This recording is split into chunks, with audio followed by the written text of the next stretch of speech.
इंसान को जिंदगी में बहुत कुछ मिलता है, अच्छी बुरी बातें, तो कुछ अच्छी बुरी यादें, कुछ ऐसी यादें जो बहुत डराती हैं। तो फिर आज हम राम नारायण जी की एक छोटी सी डरावनी याद आपके सामने लेके आ रहे हैं।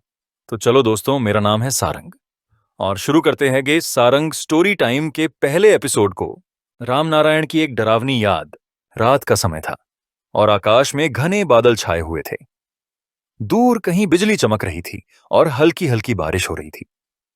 इसी बारिश में एक बूढ़ा आदमी, जिसका नाम राम नारायण था, एक पुराने और सुनसान हवेली के सामने खड़ा था। इस हवेली के बारे में गांव में कई कहानियां थीं और कहा जाता था कि इस हवेली में कोई रहता नहीं है, लेकिन हर रात वहां से अजीब अजीब सी आवाजें आती हैं।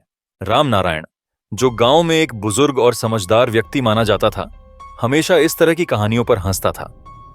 उसे किसी भी तरह के भूत प्रेत पर विश्वास नहीं था। एक दिन जब गांव के कुछ युवक उसे उस हवेली में एक रात बिताने की चुनौती दी, तो राम नारायण ने उस चुनौती को स्वीकार कर लिया। अब वह हवेली के सामने खड़ा था। हवेली के दरवाजे पुराने और सड़े हुए थे। उसने दरवाजा खोलने की कोशिश की, लेकिन दरवाजा एक जोरदार आवाज के साथ खुला। अंदर का वातावरण एकदम ठंडा और भयावह था।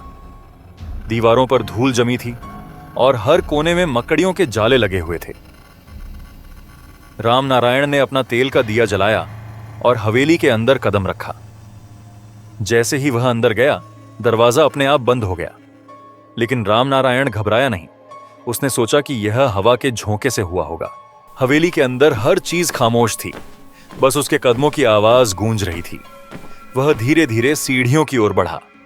सीढ़ियां लकड़ी की थीं और उनके नीचे से ची ची की आवाज आ रही थी। ऊपर पहुंचते ही उसने देखा कि एक पुराना झूला हिल रहा है, जबकि वहां कोई नहीं था। उसे लगा कि यह शायद हवा की वजह से हो रहा होगा। राम नारायण ने झूले को नजरअंदाज किया और एक कमरे की ओर बढ़ा।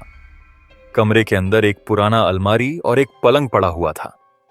अचानक उसने महसूस किया कि उसके आसपास की हवा बहुत ठंडी हो गई है।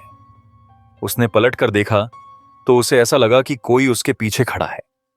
लेकिन जब उसने दिया की रोशनी को उस दिशा में घुमाया तो वहां कोई नहीं था। अचानक उसने अलमारी के अंदर से किसी के खिसकने की आवाज सुनी। उसका दिल तेजी से धड़कने लगा, लेकिन वह डरा नहीं। उसने अलमारी का दरवाजा खोला। अंदर कुछ पुराने कपड़े और एक डिब्बा पड़ा था। उसने डिब्बा खोला और उसमें से एक पुरानी डायरी निकली। डायरी के पहले पन्ने पर लिखा था, यह मेरी आखिरी यादें हैं नेथन। अगर कोई इसे पढ़ रहा है तो समझ लें कि मैं अब इस दुनिया में नहीं हूं।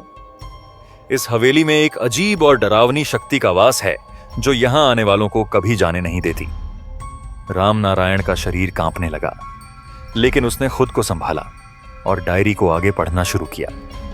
उसमें लिखा था कि इस हवेली के पहले मालिक ने यहां अपने परिवार के साथ बहुत बुरा सलूक किया था और उनकी हत्या कर दी थी। उनकी आत्माएं इस हवेली में फंसी हुई हैं और बदला लेने की प्रतीक्षा कर रही हैं। जैसे ही राम नारायण ने यह पढ़ा, अचानक हवेली के चारों ओर से भयानक चीखें सुनाई देने लगी। दीवारों पर खून के धब्बे दिखाई देने लगे और छत से पानी टपकने लगा। राम नारायण को एहसास हुआ कि वह खतरे में है। वह जल्दबाजी में डायरी को छोड़कर दरवाजे की ओर दौड़ा, लेकिन दरवाजा बंद था।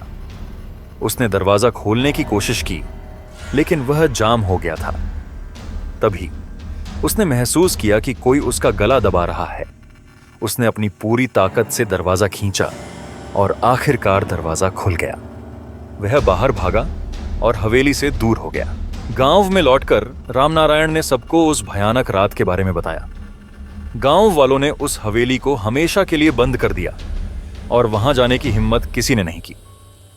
उस रात के बाद से राम नारायण ने कभी भी किसी भूत प्रेत की कहानियों का मजाक नहीं उड़ाया और हमेशा दूसरों को सतर्क रहने की सलाह दी। इस तरह वह हवेली फिर कभी किसी ने नहीं देखी और वह कहानी सिर्फ गांव वालों के दिलों में एक डरावनी याद बनकर रह गई। अगर यहां तक आप हमारे साथ हैं तो ये वीडियो आपको कैसी लगी, ये आप कमेंट्स में जरूर लिख के भेजें। इस चैनल की ये पहली वीडियो है। सपोर्ट करें, चैनल को सब्सक्राइब करें, लाइक करें, शेयर करें। मिलते हैं कल किसी और वीडियो में जय हिंद।